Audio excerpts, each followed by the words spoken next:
그래서 이제 막 너무 기분이 좋은 거야. 그래갖고 찬송하리로다 하면서 자기 예를 하나 딱 드는 거야. 그게 뭐냐면 하나님은 어떤 하나님이냐? 위로의 하나님이다. 위로의 하나님. 그러면서 나를 이렇게 위로했다는 거야. 그러니까 너희가 만약에 어떤 환난을 당하면 너는 위로자가 될 거라는 거야. 그러면서 무슨 위로를 주냐면 환난 당하는 사람한테 엄청난 위로를 주는 거야. 그래서 막 환난이 있고 고난이 있고 막 그 당시는 그런 사람이 훨씬 많았던 것 같아요. 그러니까 위로가 굉장히 필요했던 거야. 그런데 단순한 위로가 아니라 구원으로 연결되는 위로가 되었던 것이죠. 왜냐하면 6절에 보게 되면 우리가 환난 받는 것도 너희의 위로와 구원을 위함이다 라는 건 뭐예요?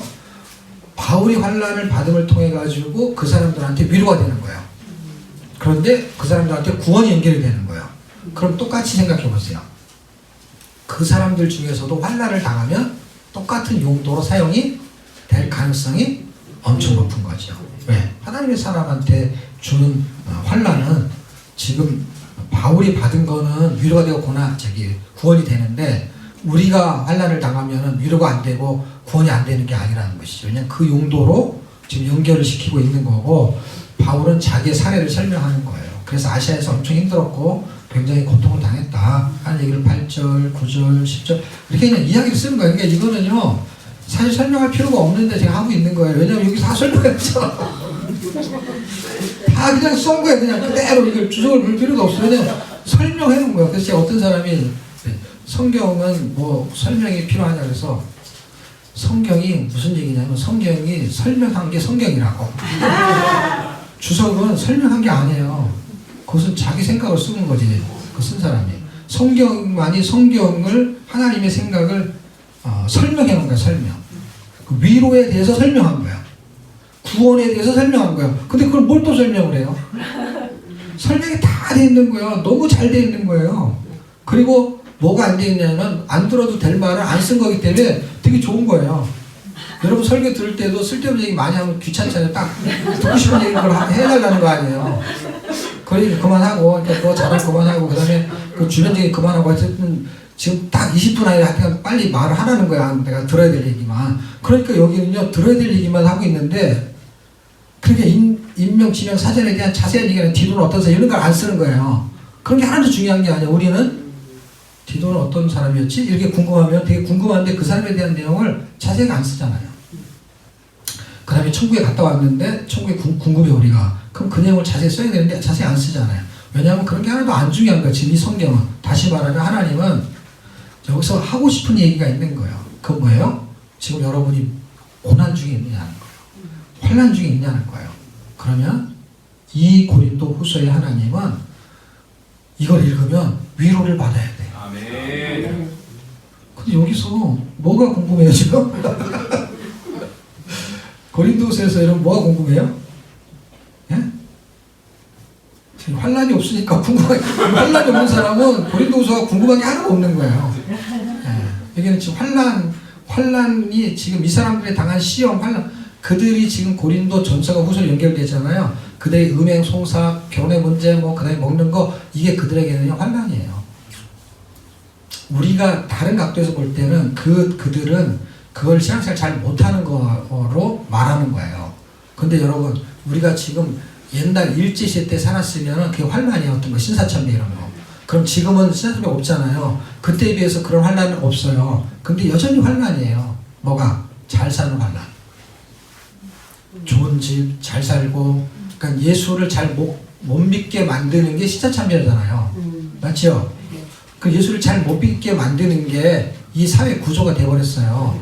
그래서 예수를 잘 못 믿게 만드는 것이 신사참배였다면 지금은 사람마다 다르게 나타나요. 그래서 신앙생활 잘하는 사람은 신사참배가 예수를 잘 못 믿게 만드는 것 때문에 그게 환란이야. 고난이야. 그런데 지금 이 세상의 문명이가 예수를 잘 못 믿게 만드는 건데 그것이 때문에 고난스럽고 환난스럽지 않은 사람들은 그냥 그 사람들은 그 세속에 빠져 사는 거예요. 그 사람들은 못 느끼는 거예요. 그러니까 이건 눈에 보이지 않는 환난이 있는 거예요. 우리한테는 고난이 있는 거예요. 고난을 고난인지 모르고 지나가는 거예요. 왜? 그거를 고난이라는 표현을 하지 않으니까 그 표현은. 쾌락에 빠져 사는데 쾌락은 고난이 아니잖아요. 환난이 아니잖아요. 근데 예수를 못 믿게 하는 거잖아요. 뭔가에 세상에 중독이 되는데 그거를 감지하지 못하는 거예요. 그거를 이해할 수만 있다면 지금 소망, 고난, 위로, 지금 7절에 보면은 소망, 고난, 위로 이런 단어들을 함축하고 있는 거죠. 위로, 환난, 고난, 소망, 고난, 위로. 이 계속해서 가면서 결국 하나님이 하시고 싶은 이야기는 뭐냐? 그런 상황에서도 1장 20절 하나님은 영광을 받기를 원하시는 거예요. 그래서 영광을 받기를 원하시는 그 영광을 받는 내용의 핵심의 내용이 뭐냐면 말씀이고 메시지이기 때문에 그걸 성경은 하나님의 약속이라고 말해요. 그러니까 하나님의 약속인 그 말씀을 붙잡지 못하면 사실은 환난과 고난 속에 사는 건데 그게 환난과 고난인지를 모르는 거예요. 그러니까 위로받을 게 하나도 없는 거예요. 위로를 받을 게 없는 거예요. 그냥 자기가 생각하는 고난이라는 거에만 빠져야 고난인 거예요. 그러니까 그냥 시어머니가 나를 미워만 해도 고난이야. 고난. 복음하고 아무 상관없어. 그걸 고난이야. 그냥 그거는 예수 안 믿어도 얼마든지 있는 집에서 있는 일이야. 지금 예수 믿는 것 때문에 당하는 고난을 말하는 것이죠. 여기는 예수 믿는 것 때문에 당하는 고난들이 대부분이. 그럼 예수 믿는 것 때문에 절제라는 게 있는 거잖아요. 세상 풍조에 휘말리지 않는 거. 예수 믿는 것 때문에 그렇게 살아야 되는데 그렇게 살지 않아. 그래도 누가 뭐라고 안 해. 왜냐면 그런다고 해서 뭐 감옥에 보내지도 않고 뭐라고 하지도 않으니까. 교회에서도 뭐라고 안 하니까. 그런데 그것 때문에 그걸 이기려고 하고 그것을 벗어나려고 하는 것이 하려고 하는 사람한테 그게 고난이라니까요. 과정이 벗어나면은 고난이 끝이에요. 그러니까 예를 들어서 만약에 요새는 뭐도 많이 하죠. 문화생활 하면서 세속에 너무 빠지니까 뭐 유튜브를 많이 본다든지 뭐 TV를 많이 보다든지 하는 걸 뭐 좀 줄이자 뭐 이런 것도 많이 하잖아요. 그것을 이 다이어트로 말하면 똑같거든요. 내가 살이 쪄서 살을 빼려고 해. 그럼 빼려고 하는 건 고난이잖아요. 그래서 빠지면 고난이 끝나는 거잖아요. 그러니까 과정에서 내가 뭔가를 여기서 이겨내려고 하는 건 다 고난과 환난인 겁니다. 다 예수를 잘 믿기 위해서 예수를 잘 먹게 만드는 어떤 걸 내가 절제하려고 하는 것도 사실은 고난이거든요. 외부적인 고난이 아니라 나하고 싸워야 되는 고난. 밥을 내가 먹어도 되는데 내가 이걸 절제하려고 하면 그거는 시험 고난, 내가 나한테 만든 시험이잖아요. 외부의 시험이 아니라 그 시험 문제를 푸는 거잖아요. 내가 오늘 반 공기를 먹어야지라는 건 내가 정해놓은 시험 문제잖아요. 내가 정해놓은 고난이잖아. 먹고 싶은데 안 먹으니까. 근데 그것을 넘어서서 그걸 안 먹어도 괜찮을 때가 되면은 고난 끝이잖아요. 근데 그 과정을 거친 사람만이 설명이 된다는 거예요. 뭐가? 얼마나 힘든지의 마음이 이해가 되는 게 설명이야. 말로 설명이 아니라 그 사람이 내가 이렇게 빼봤어. 10kg. 그럼 끝인 거 아니에요. 그러면 지금 빼려고 하는 사람이 힘든 거를 이 사람은 이미 경험을 한 거잖아요. 그래서 나는 10kg 뺐어라는 게 가만히 있어서 쫙 빠진 게 아니잖아요. 그게 뭔가 있잖아요. 힘든 게. 그것이 다이어트를 하든 아니 문화생활을 즐기는 거에서 뭔가 절제를 하든 그냥 보면은 악이고 이 뜻이 아니라 그거를 절제해야만이 성경을 더 읽을 수 있으니까. 그래서 여러분 그 성경 읽는 사람들이 그러잖아요. 9시 뉴스도 봐야 되고 8시 뉴스도 봐야 되는데 성경을 1시간 읽어야 되니까 둘 중에 하나를 내가 포기해야 된다라고 하는 것이 시험이고 환난인 건 아니지만 그거를 그런 의미 부여를 한 것이죠. 그 절제를 환난, 고난, 시험이라는 단어를 쓰진 않죠. 다이어트 하는 게 환난, 고난은 아니잖아요. 근데 내가 그것을 해내야 되는 것은 나한테 진짜 고난일 수 있잖아요. 내가 넘어야 될 산이잖아요. 누가 뭐라고 하지 않는데 내가 스스로 겪는 고난이잖아요. 내가 감당을 하는 거잖아요. 그러니까 그 사람 그걸 인내로 말하든 그걸 절제로 말하든 단어를 고난, 환난이라는 단어를 안 쓰는 것 뿐이지 사실은 뭔가 절제가 힘이 들잖아요. 그러니까 그것을 하는 것은 뭔가를 위한 거잖아요. 건강을 위해서 하든 할 때 다이어트는 건강을 위해서라고 치는데 다른 거는 주를 위해서 뭔가를 할 때가 있잖아요. 주를 위해서 뭔가 하는 거에서 그 목적을 두고 할 때 사탄의 세력은 방해를 하게 된다는 거예요. 왜냐하면 그렇게 절제를 하지 않아야만이 그 사람이 거기에 매어 살면 결국 뭐가 되냐면 하나님께 영광을 못 돌리게 되고 결국 그 사람 거기에 빠져서 살면서 결국 하나님과 멀어지게 만드는 그거를 한란으로 보지 않기 때문에 감각이 없는 거라는 거예요. 그래서 저는 그거를 심각하게 그게 환란이라고 표현을 하는 것 뿐이에요. 그게 고난이라고. 그래서 거기서 빠져나오게 되면 어때요? 자유함이 되는 거죠. 그래서 사실 고린도 이야기는 3장쯤인가요? 이제 이 계속 위로를 받고 그 약속이 의미가 있고 그 약속의 의미를 가지고 영광을 돌리는 그 사람들에게 얼마나 힘든 일이 있어요. 그래서 2장에서도 힘든 일이 있어. 그래서 2장 7절도 위로가 또 나와. 그런즉 너희는 차라리 저를 용서하고 위로하며 하면서 무슨 얘기냐면 그 안에 뭔가 아주 용서하지 못할 만한 사람들이 거기 있었던 거야. 교회 안에. 그 사람들을 그냥 용서해라. 근데 용서할 할 만한 일이 아니고 용서받지 못할 일을 했던 사람을 차라리 용서해라 이 말이에요. 그러면은 그렇게 위로해라 라고 하면서 무슨 얘기를 하냐, 하나님이 위로가 된 사람의 존재를 말하냐. 너는 이제 이런 존재가 된 거야 라고 하면서 2장에는 사탄이라는 단어를 써요. 11절에 사탄에게 속지 않기 위해서, 그리고 그런 일을 한 사람들은 그리스도의 향기가 나타난다는 거예요. 그래서 이게 2장 14절에서 7장 몇 절하고 연결이 되는 것 같지만 그냥 문장을 써도 문제가 없어요. 왜 그러냐면 2장 12절과 13절 그 전의 이야기는 지금 1장하고 연결되는 그 위로가 2장에서는 실제적인 사건으로 연결이 되는 거. 어떤 사람을 거론하지는 않았지 사실은 심각하게 문제가 되는 사람이 있었던 거예요. 그 사람을 위로해라, 위로하고 용서해라. 그렇지 않으면 사탄이 속임수에 빠지는 것이다. 왜? 분란을 일으킨 게 사탄이라는 것을 본 거예요. 그 사람 자체가 아니라 그 사람 배후에 뭔가 있다라는 걸 본 거예요. 그러면서 그렇게 하는 것은 어떤 것이 되느냐? 그리스도 안에서 이기게 만드는 게 된다는 거예요. 그러니까 2장 12절과 13절이 뭔가 묘미를 주는 건 사실이에요.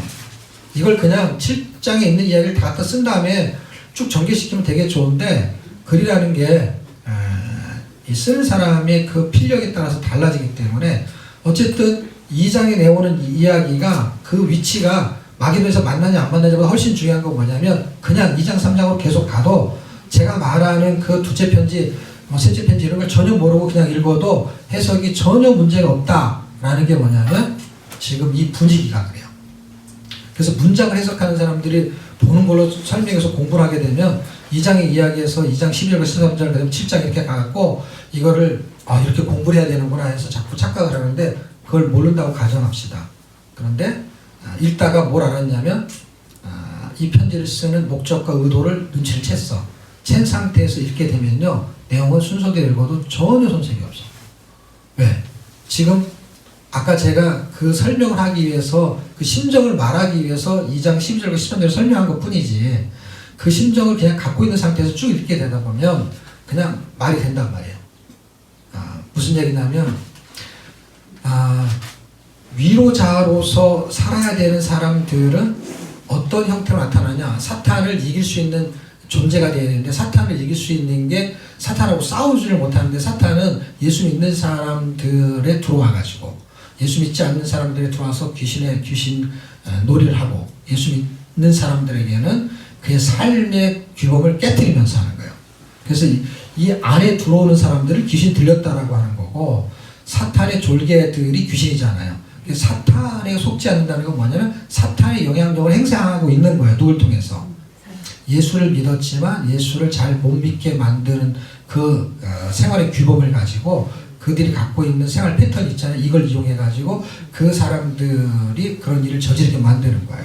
그래서 그것을 바울이 본 거예요. 이는 우리로 사탄에게 속지 않게 하려 함이라. 뭐야?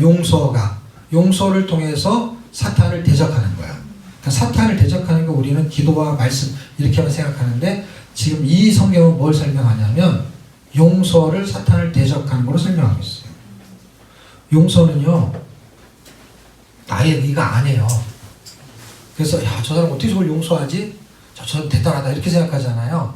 용서는 왜 나의 의가 아니냐면 사람은 용서가 안 돼요. 그래서 그 용서한 사람은 뭐냐? 그러니까 그 사람이 한 게 아니라니까. 그 사람이 한 게 아니라 성령이 사탄을 대적해서 그 사람한테 이 사탄은 그 어떤 사람을 통해 가지고 그 세상에 그 교회 분란을 일으키게 하는 일을 하는 것이 사탄의 역사예요.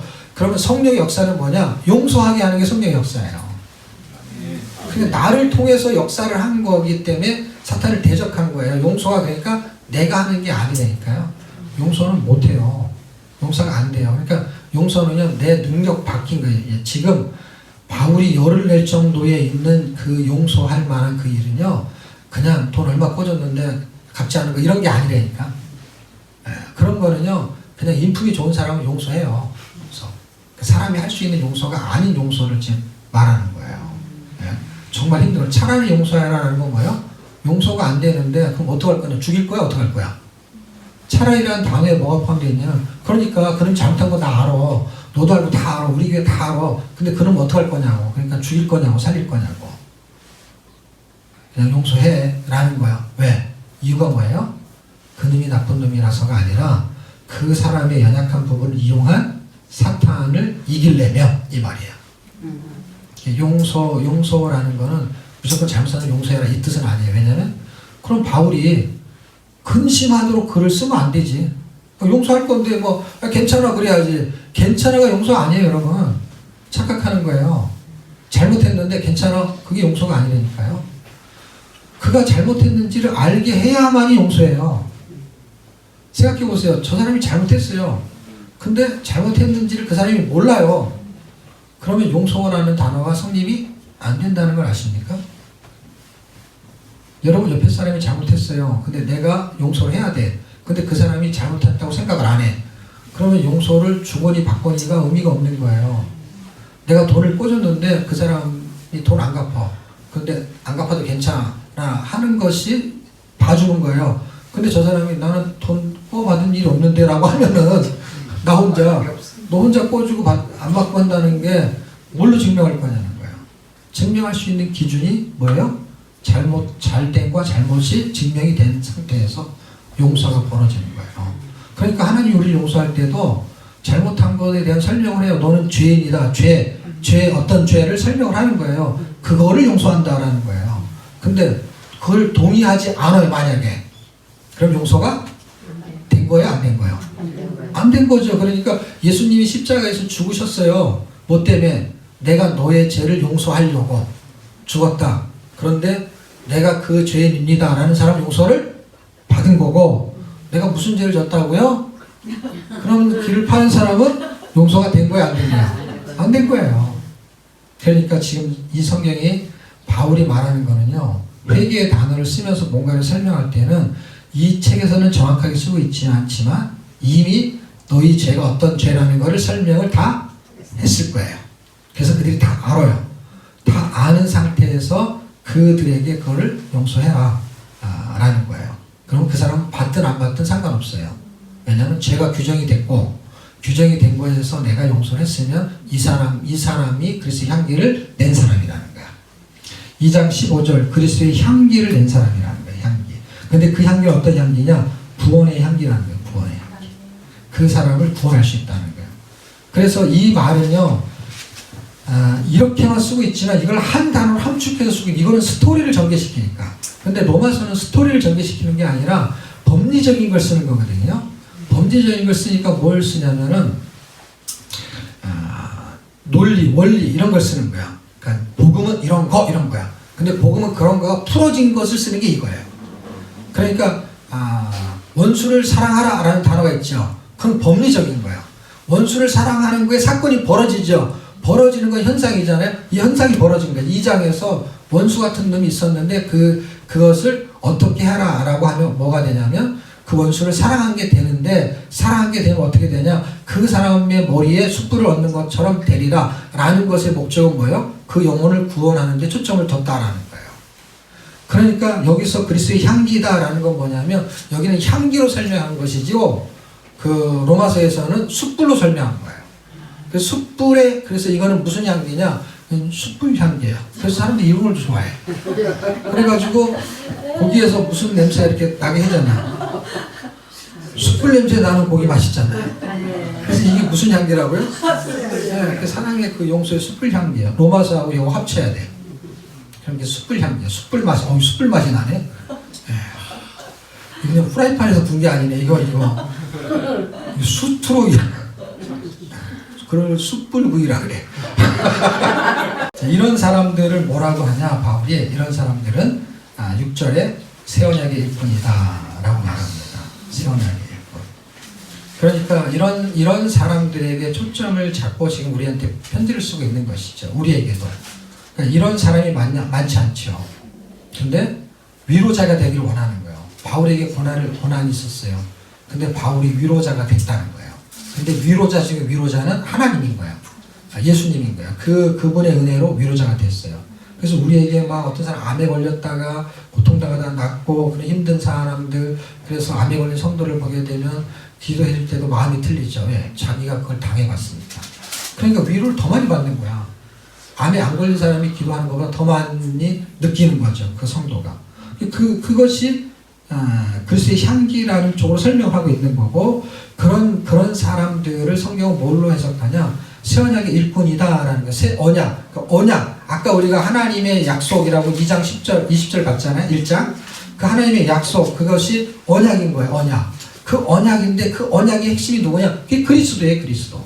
그리스도를 갖고 있는 사람. 그리스도를 품고 있는 사람. 그리스도의 메시지를 갖고 있는 사람. 그 사람을 그리스도의 편지라고 말하는 거예요.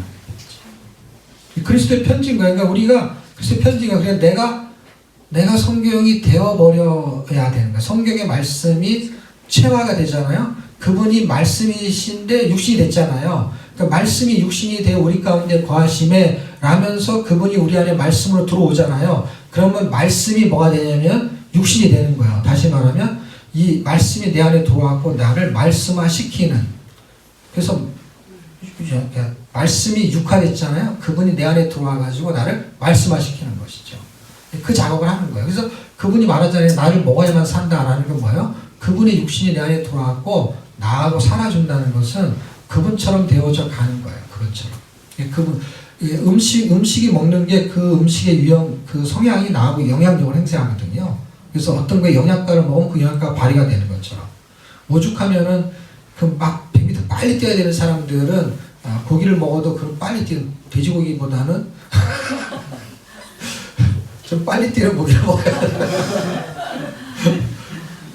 그러니까 지구력이 있는 것에 좋은 음식이 있고, 그다음에 순발력이 좋은 음식이 있대요. 예. 그 음식에 성향이 있는 것이죠. 그러니까 말씀이 그분을 먹는다는 건 그분의 성향이 있는 것이죠. 그분의 성품이 있는 것이죠. 그분의 능력이 있는 것이죠. 그분을 담아내는 것인데 그 약속을 믿는 거예요. 그 말씀을 믿고 아멘 하는 거. 그 말씀이 맞습니다. 하면서 맞습니다라는 걸 실천하는 게 2장에서 해보는 거예요. 이해가 돼요? 1장 20절에서 그 약속을 아멘 하는 거, 그게 맞습니다 하다가 그 말씀이 현장에 나타나 버렸어요. 그래서 그걸 한번 실천해서 해보게 되면 그 사람은 3장에 가갖고 그래서 편지예요. 그 사람이 말씀이구나. 말씀이 실천이 되구나. 저 사람이 전도지를 줬는데 그냥 저 사람 자체가 전도지구나. 저 사람이 성경 말씀을 달달달 외워서 설명하고 뭐 암송하는데 그거는 그 사람이 암송하는 거고 그 사람의 삶이 그냥 성경이구나 라는 것이 이제 3장에 오게 되면 그것은 새 언약의 일꾼이다 라는 것이죠. 왜냐하면 그 직분을 받은 자, 그거는 모세의 얼굴에 빛나는 영광하고는 비길 수가 없다라는 거예요. 그 비길 수 없는 영광은 그럼 뭘로 설명하느냐? 그거를 17절에 자유함으로 설명하는 거예요. 자유한 거예요. 매이지가 않는 거예요. 바울은 그런 경험을 우리한테 많이 보여주고 있죠. 그냥 3장까지만 해도 대단한 것이죠. 그러면서 이제 4장 오게 되면은 그런 능력이 그런데 도대체 어떻게 나타나느냐? 그런 능력이 나타나는 장황하게 설명을 해요. 그 설명은 하려면 너무 길어. 그냥 3절, 4절 다 해야 돼. 다 했다고 치고 7절에 와가지고 다 했다고 치고 7절에 와서 그 능력이 내 안에 있기 때문에 나타난다 이렇게 설명하는 거예요. 1장에서는 아멘 그것을 받아들였다는 것이고 2장에서는 그것을 실제적으로 한번 해본 것이고, 그렇게 해보고 나니까 그런 사람들은 어떤 존재냐? 그런 사람들은 자유함을 갖는 존재. 자유한 거야, 자유. 부자가 되고 돈이 많고 학식이 있고가 아니라 자유한 거야. 그 복음의 진리 때문에 자유한 거야. 어떻게? 주의 영이 계신 곳에는 자유함이 있는 거야. 존재가 그렇다는 거야. 존재가. 그 사람이 생에 어떻게 어떻게 잘 살고 이런 얘기가 아니고 그거 자유한 거야. 그러니까 감옥에 있어도 자유하니까 어떻게 해요? 감옥 밖에 있는 사람이 불안한 거야. 그래서 감옥에 찾아와. 그래서 내가 어떻게 살았으면 좋겠냐 이런 얘기 하는 거야. 이 자유한 것이죠. 그런 힘과 능력이 어디서 나타나는 거냐 할 때 7절에서 나타나는 것이죠. 어떻게 해요? 보배를 질그릇에 가졌다 라는 얘기는 뭐예요? 그분이 내 안에 있기 때문이라는 거예요. 어떤 거야? 예수의 생명이. 그래서 4장은 예수의 생명을 반복적으로 말하죠. 10절에 말하고 11절에 말하죠. 예수의 생명. 우리 죽을 육체에 나타나려 합니다. 라는 건 뭐예요? 생명이 우리 안에 있다는 거예요. 그래서 생명을 설명하고 있는 거예요. 그래서 우리가 뭐 언젠가 죽잖아요. 그래도 걱정하지 말라는 거예요. 17절, 18절 그게 5장 1절하고 연결이 돼요. 왜냐하면 우리의 처소가 따로 예비되어 있다는 거예요. 육신의 장막을 벗으면 영혼의 장막이 있다는 거예요. 영혼이 거치할 장막이. 그런 이야기로 우리한테 뭘 주고 있는 거예요? 소망과 위로와 기쁨을 우리한테 선사하고 있는 거예요. 그런 존재는 5장에 와서는 왜 그런 존재가 됐냐 어떻게 해서 그거는 그리스도 안에서 됐다는 거야. 17절 그리스도 안에 있기 때문에 새로운 피조물이 됐다는 거예요. 그들의 삶은 이제 어떻게 살아야 되느냐 화목해 하는 직책을 가졌으니 화목해 하는 삶을 살아줘야 된다. 그 직책을 가지고 있는 사람들을 뭐라고 부르냐 하나님의 일꾼이다. 그래서 우리는 하나님의 일꾼인 거고 그 일꾼이 이 천안에도 있는 거고 뭐 용인에도 있는 거고 서울에도 있는 거고 수원에도 있는 거고 경기도에도 있는 거고 모든 지역에 있는 것이죠. 베트남에도 있는 거고 다 그런 사역을 하는 것입니다. 그 관계가 어떤 관계냐 하나님하고 우리의 관계가 하나님의 일꾼은 아버지고 아들인 부자지간이다. 그런 존재가 어떻게 살아야 되느냐 이제 그 배경적인 이야기를 7장에서 이제 했잖아요. 한 상태에서 이제 8장 9장 섬기면서 사는 거다 라는 얘기를 하는 거예요. 그래서 뭐 헌금 좀 해라. 나중에 보면 하여튼 즐겨 내는 사람하고 심는 자는 뭐 그래서 많이 심는 자는 어떻게 하고 이단들이 이런 걸 사용해가지고 이단들의 핵심은 다 돈이더만. 사진 찍는데도 돈 내고 찍고 그거 보고 너무 웃겨가지고 나도 좀 돈 좀 받고 찍어야 단체 사진 찍을 때 사진을 찍을 때 돈을 내고 찍는데요. 참 어떻게 그렇게 그 사람한테 그러니까 무슨 기적 같은 역사가 실제 일어나긴 했었나 봐요. 옛날에 그 뭐죠 문선영 누구죠? 박태선이 그냥 훌륭한 정말 신앙인이었는데 그 기적 같은 일이 벌어지니까 이제 사람이 바뀐 것처럼 아마 만빈 이재로 거기도 처음에는 신실하게 아마 신앙생활을 했을 것 같아요. 출발에 성결교 교단도 성결교 교단이고 그러니까 되게 성결한 신앙생활을 했겠죠. 그런데 그렇게 하다가 기적이 일어나고 하다 보니까 자기가 이제 하나님이 된 거야. 신이 된 거예요. 그 정도인지는 몰랐는데 왜냐면 잘 알 수가 없지만 그게 갈 일도 없고 뭐 알 수가 없는데 이번에 제가 엊그저께 그걸 최근에 봤거든요. 반대로 보니까 신격화가 돼 있더라고요. 그래도 신격화 돼 있으면서 그냥 또 거룩하게 또 하면 되거든요. 어차피 돈이 들어오니까. 그런데 사진 찍는 거 돈 받는다는 거 보고 내가 너무 깜짝 놀랐어요. 뭐 신방 가가지고 뭐 설교하고 했을 때 사례비 주고 하는 거는 일반 교회도 많이 하니까 그럴 수 있다고 생각하는데 그런 게 아니더만. 그런 게 아니고 그 목사님하고 사진 찍기 위해서 그 다음에 사진을 찍어가지고 거기도 1층천, 2층, 3층천 해가지고 뭐 단계를 만들었더만. 단계 와서 헌금을 많이 하는 사람들은 앞자리에 앉혀주고 교회 자리가 이렇게 앞자리는 돈 헌금 많이 하는 사람. 그래서 앞자리에 오고 싶어가지고 돈 내주고 막 이런 거. 그게 이제 옛날 천주교 때 옛날로 말하면은 그 뭐죠? 연옥설하고 면제부처럼 돈 주고 뭘 사는 것처럼 돈 주고 자리 앞자리를 사는 거야. 그래서 그 거기 올라가고 싶어하고 이단에 빠지게 되면 굉장히 무서운 게 뭐냐면 다른 진리에 그 비진리죠. 그것을 진리로 알고 그것을 받아들인다는 거예요. 그럼 2000년 전에도 있었냐? 2000년 전에도 있어요. 2000년 전에도 갈라디아서를 보게 되면 다른 복음, 다른 예수, 다른 영을 쫓는다는 거예요. 그때나 지금이나 똑같아요. 우리가 성경을 읽고 바르게 성경의 진리를 찾아간다는 것은요, 굉장한 복인 거예요. 저는 이게 기적이라고 생각해요. 우리가 갑자기 교회가 커지고 막 질병이 낫고 이런 거 없어도요, 이 하나님의 말씀인 이 진리가 막 대단하게 해석을 해서 야 이런 뜻이 있구나 이런 거 몰라도 돼요. 성경에서요 막 기가 막히게 해석하는 거 별로 그게 의미가 없어요. 여러분 제가 지금 설명할 때 기가 막힌 게 있어요? 예. 계속 설명하자. 우리 사이드로 설명하자. 기가 막혀요. 기가 막혀서. 제가 설명하면 기가 뚫리잖아요. 기가 막히게 막 이걸 막 그런 식으로 해석하고 하면은 그 뜻이 맞더라도 그게 뭐 무슨 의미가 있어요. 그냥 여기는요 하나님 말씀대로 살아야 되고 성도를 섬기고 돌봐야 되고 좀 잘못하고 용서해야 되는 그냥 일반적인 사실을 말하는 거예요. 기가 막힌 내용이 없어요. 그러니까 예를 들면 막 병자 일어나고 하는 거 원래 있었던 거예요. 하나님 역사는 그 일어나요. 근데 그걸 통해 갖고 하려는 거는요 그 사람이 아닌 거예요. 임명지명 사제를 통해서 말하는 건 여전히 하나님인 거예요. 그 지역에서 뭘 드러내려는 거냐, 그 사람을 통해서 뭘 말하려고 하는 거냐 라는 거니까 바울한테도 기적이 일어났잖아요. 근데 왜 나를 주목하냐는 거예요. 베드로한테도 기적이 일어났잖아요. 근데 왜 나를 주목하냐는 거예요. 왜냐하면 나를 통해서 그분이 역사하신 거니까 나를 통해서 그분을 봐야 되는데 왜 나만 보냐는 거예요. 네? 눈이 막힌 거예요. 소경인 거예요.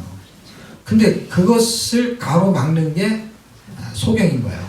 그 인도자가 그 소경을 인도하는 사람은 눈을 뜬 사람이거든요. 그 사람이 뭐예요? 자기를 통해서 역사하는 그 하나님을 보여주는 거예요. 그러니까 이 사람들이 눈이 감겼기 때문에 내가 이쪽도 보고 저쪽도 본다면 나는 눈을 뜬 거예요. 눈을 뜬 자는 소경을 눈뜨게 하는 거거든요.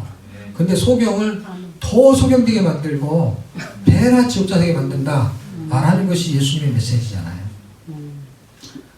천국의 문을 열고 그걸로 들어가게 되는데 이 지식의 열쇠를 가지고 너희는 천국을 막아서고 예수님이 말이에요. 막아서고 더 지옥의 배나 지옥자실을 만든다는 거예요. 더 하나님과 멀어지는 거를 2배나 더 가까이 가게 저쪽 반대로 가까이 가게 만든다는 거예요. 이게 지금 성경을 읽고 진리를 그대로 분별하게 되면 성경은 상당히 기적 같은 일이 있는 건 사실이지만 상당히 신앙생활의 삶은요 굉장히 상식적인 거예요.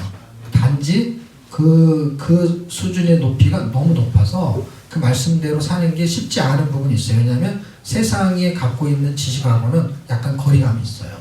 왜냐하면 하늘의 보화와 진리를 가지고 그 지식이 우리한테 연결돼서 그 가치의 기준으로 사는 가치가 달라져 버렸기 때문에 그 다른 가치의 기준을 갖고 있는 사람한테는 그게 상당히 거리감이 있거든요. 그러니까 8장과 9장에 있는 이야기가 사실은 보편화된 것인데 옛날에는 그랬거든요. 지금은 이제 그것도 쉽지 않은 상황이 되어버렸죠. 그리고 큰 교회들이 작은 교회를 도와요. 돕기는 한데 어떤 의미로 돕냐면은 이제 자기를 지지해주고 자기를 도와주는 쪽으로 돕다 보니까 엄청나게 큰 교회가 작은 교회나 아니면 뭔가 영향력을 행사하는 사람들한테 설교 한 편 시키고 막 수백만 원, 수천만 원씩 주는 거예요. 그러면 그게 사례비로 준 거라는 명목은 되는데 사실은 뇌물을 주는 거죠.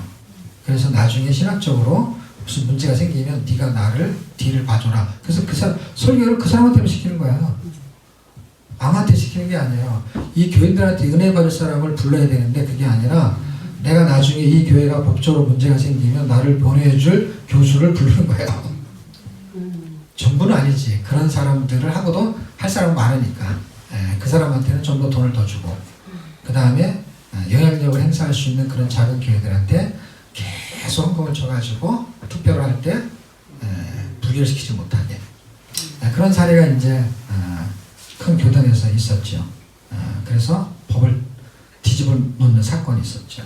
그게 결국 돈의 힘이었던 것이죠. 어쨌든 그런 부분들을 깨닫게 도움을 주는 것이 이제 8장과 9장이고 10장 이후서부터는 이제 자기가 이제 사도직에 대한 부분도 설명을 하지만 이분은 자기가 갖고 있는 그 핵심은 어디다 놓냐? 자기는 우리가 싸우는 거에 초점은 육체에 대한 부분이 아니고 견고한 진을 파하는 강력이다. 그래서 10장 4절 우리의 싸우는 병기는 육체에 속한 것이 아니다. 육체적인 거 우리끼리 시간 낭비하면 안 된다. 라는 이야기를 하고 그 다음에 10절에는 자기의 약간 연약한 부분을 설명하는 부분이 나오죠. 그래서 여기는 10절서부터는 이제 개인적인 이야기들이 좀 더 많이 등장하고 사적인 얘기들이 좀 더 많이 나오는 것 같아요. 핵심은 2장에서 6장 사이, 1장에서 6장 사이에서 거의 다 끝나요. 그리고 7, 8장, 아니 8장과 9장은 그 봉헌에 대한 이야기이기 때문에 어려운 내용이 아니죠. 그걸 잘 서술하고 있는 거고, 그리고 잘 읽어보면 약간 경쟁도 시켜. 저기는 뭐 1년 전부터 준비했는데 뭐 저거 해가지고 하여튼간 뭔가 경쟁을 시키는 사도 바울의 그 열의가 있어. 어쨌든 그리고 10절에 보면 저희 말이 그 편지들을 중하고 힘이 있으나 그 몸으로 대할 때는 약하고 말이 시원치 않다. 그러니까 바울은 필력은 좋았던 것 같아요. 문필력은. 그러니까 글을 잘 쓴 거죠. 그런데 메시지는 약했다. 대면에서 봐서 이렇게 대화할 때는 약간 어눌했다. 시원치 않다 말이 라고 하는 거 보면 하나님이 사람마다 장단점을 준 것 같아요. 그런 개인적인 이야기를 쭉 하면서 이제 이 글로 전개되고 자기는 어디다 초점을 두고 있느냐 11장 1절 2절 읽어보면 자기는 중매쟁이다. 하나님과 사람이 그 막힌 다음에 연결해주고 그 풀어주는 걸 연결하려고 하는데 초점을 두고 있다. 그러니까 너희들은 지금 다른 사사로운 거에 지금 빠져있다. 그게 뭐냐 4절 다른 예수, 다른 영, 다른 복음. 이게 갈라디아서 1장에도 나오거든요. 로마서, 고린도전서, 고린도후서, 그다음 뭐죠?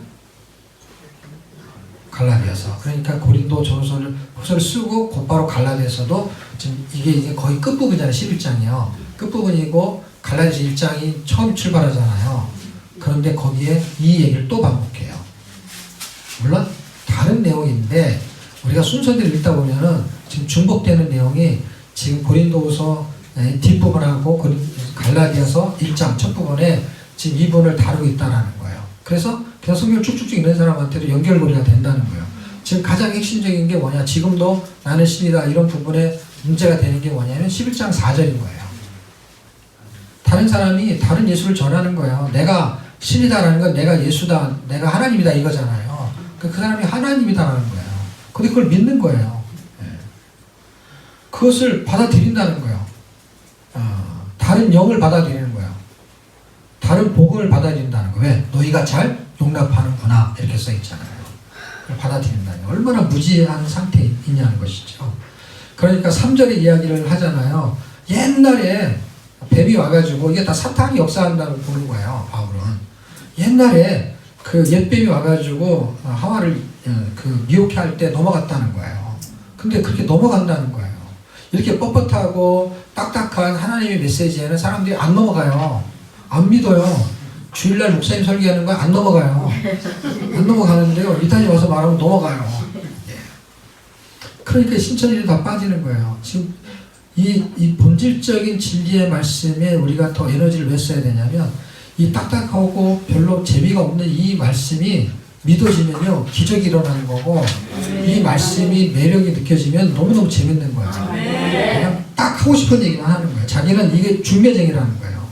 그래서 지금 이 11장이 말하는 3절, 4절의 핵심적인 이야기를 사실 어디서 하고 있냐면 4장에서 한 거예요. 4장에서.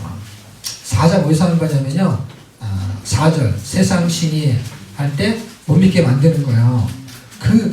그것을 지금 제가 아까 설명한 환난 고난이 신사참배 당연히 환난 고난이죠. 근데 이게 환난과 고난인 걸 모르는 거예요. 어떤 거? 이거는 환난 고난이라고 안 하고 단어를 어떻게 쓰냐면 미혹이라는 단어를 쓰고 유혹이라는 단어를 써요. 근데 유혹과 미혹도요 나한테는요 생각해보세요. 나중에 지나면 그게 환난과 고난이잖아요.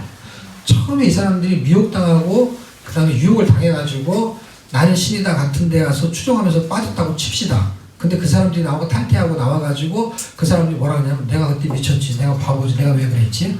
고난을 당했는데 고난 당한 걸 모르고 고난을 당한 거예요. 어떤 뭐 아가동산이 어딘가는요 밤새도록 일을 시킨대요. 너는 돈을 못 냈으니까 너는 아무것도 가진 게 없으니까 일해야 된다 그래갖고 막 길거리 나가고 떡볶이도 팔고 막 했는데요. 그 잠깐만 봐도요 아침부터 저녁까지 일을 하는데요. 그렇게 일을 하는데도 그거를 주를 섬기는 걸로 한 거예요. 이 사람들은 돈 하나도 안 받고 그래갖고 돈을 긁어 모았대요. 돈을 세금 내는 것도 아니고 막 수백 명이 가가지고요 다 그렇게 돈을 벌어오니까 애들은요 전철역에 가가지고 앵벌이를 다 하고 그거를요 하나님을 섬기는 일로 생각했으니 얼마나 그것을 고난이라고 생각 안 했는데 그게 유혹과 미혹에 빠졌는데 그때 그 당한 것이 고난이었던 거예요. 알고 봤더니 시험이고 환난이고 근데 그걸 몰랐던 거예요. 왜냐? 예수를 위해서 고난을 당한 게 아닌 거예요. 그러니까 시험과 고난이 아닌 거죠. 그 사람들한테는 미혹이고 환난인데 그걸 못 느끼는 거예요.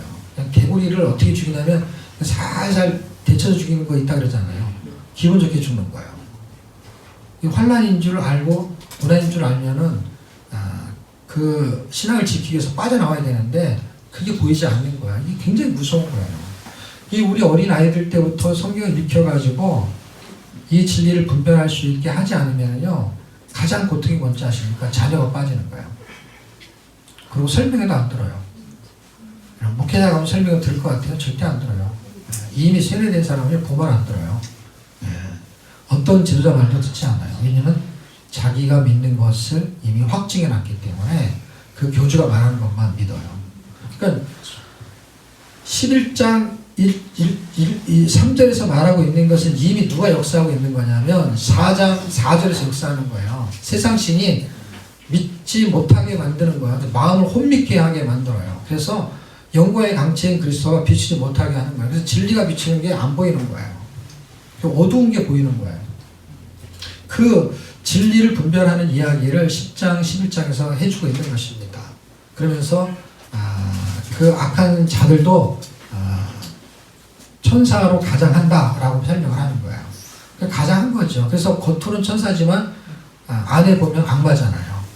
그러니까 사실은 속았다라고 말하는 건 뭐냐면 그렇게 믿었는데 아닌 걸 알게 된 것이죠. 그러니까 천사를 가장한 것이죠. 사탄의 일꾼도 그걸 가장한다는 거예요. 그러면서 진짜 일꾼은 누구냐? 그래서 아까 그리스도의 일꾼이라는 얘기를 썼잖아요. 하나님의 일꾼 6장인가요?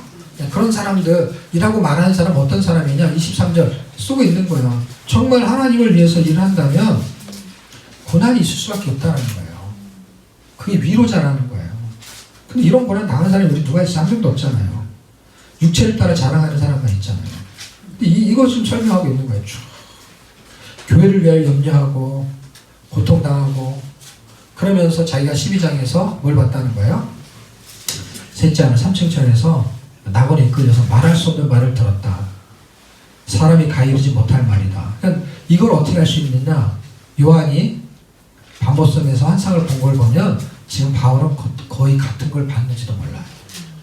그리고 그 영광을 봤기 때문에 로마서 8장 18절에 이거는 앞으로 일어나는 일은 이거는 상상할 수가 없어. 근데 단지 우리가 못 느끼는 건 뭐냐면 내가 보지 않으면 절대 안 믿잖아요. 우리는요. 무슨 얘기인지 아시나요? 내가 경험이 되어지면 그때 뭐냐 그때 엄마가 말한 게 이런 말이었구나 라는 걸 그때 아는 거예요. 근데 그 말을 들었기 때문에 그나마 아는 거죠. 비교가 되니까. 지금 우리가 잘 들어줘야 되는 거야. 제가 어느 날 성경에 있다가 바울이 한 말이 확 믿어지는 게 뭔지 아세요? 바울은 정말 보고 말하는 겁니다. 저는 바울이 보고 말한 거를 보고 말한 거예요. 그런데 바울이 그걸 정말 보고 말했구나 하는 게 확 느껴졌어요. 바울은 이걸 진짜 봤구나. 진짜 본 사람이 아니면 이게 안 되는 거구나. 이 사람은 진짜 본 거야. 그럼 바울의 말이 믿어진다는 건 뭐냐면 성경이 믿어지는 거예요. 성경이 믿어지는 게 무슨 뜻이냐면 바울은 지금 천상의 세계를 본 거예요. 천상의 세계를 봤는데 요한처럼 말하지 않는 거예요. 그것을 보고서 뭘 말하냐면 그 방향을 계속 제시하는 거야. 저기 진짜야. 저길로 가야 돼. 이런 사람 별로 없어요. 제일도요. 교회를 어떻게 하면 크게 하느냐라는 거죠. 성도의 신앙에 관심이 있으면요, 성경 읽히는 걸 해야 돼요. 아멘. 아멘. 근데 다른 걸 해요, 다른 거를. 왜? 교회를 크게 하려고 하니까. 교회를 크게 하려고 하니까 성경을 안 읽히는 거예요. 성경 읽히면요, 성령이 역사에 있어서 다 하나님이 알아서 하세요. 근데 자기가 다 해야 되니까 얼마나 힘들어. 이것도 해야 되고, 제자훈련도 해야 되고, 뭐도 해야 되고, 얼마나 힘들어요. 그런데 성경을 읽히면요, 성령이 역사하세요. 그리고 바르게 성경을 읽는 게 훨씬 온전하거든요. 그리고 거기에 대한 걸 설명만 잘 해주면 설교하면 되니까. 지금 바울이 말하는 핵심적인 이야기가 뭐냐면, 예배소서 읽으면 내가 계시를 통해 갖고 하나님이 누군지를 알았다 이렇게 말해요. 그냥 사람의 머리는 알 수 없다라는 걸 증명한 게 바울이에요. 그렇게 율법에 정통한 사람도 그거를 성경을 그렇게 잘하는 사람도 예수를 몰랐다는 거예요. 그런데 그분이 알려줘서 알았다라는 게 예배소 3장의 말씀이에요. 그래서 그분이 알려준 걸 내가 대강 기록했으니 너희도 이것을 읽으면 그리스도의 비밀을 알 수 있으리라 이렇게 기록한 거예요. 3장 3절 4절. 너무 오래 해서 그만해야 되나? 배터리가 다 네, 배터리가 다 됐어요. 그만해요. 자, 다 했어요. 됐어요. 여기까지.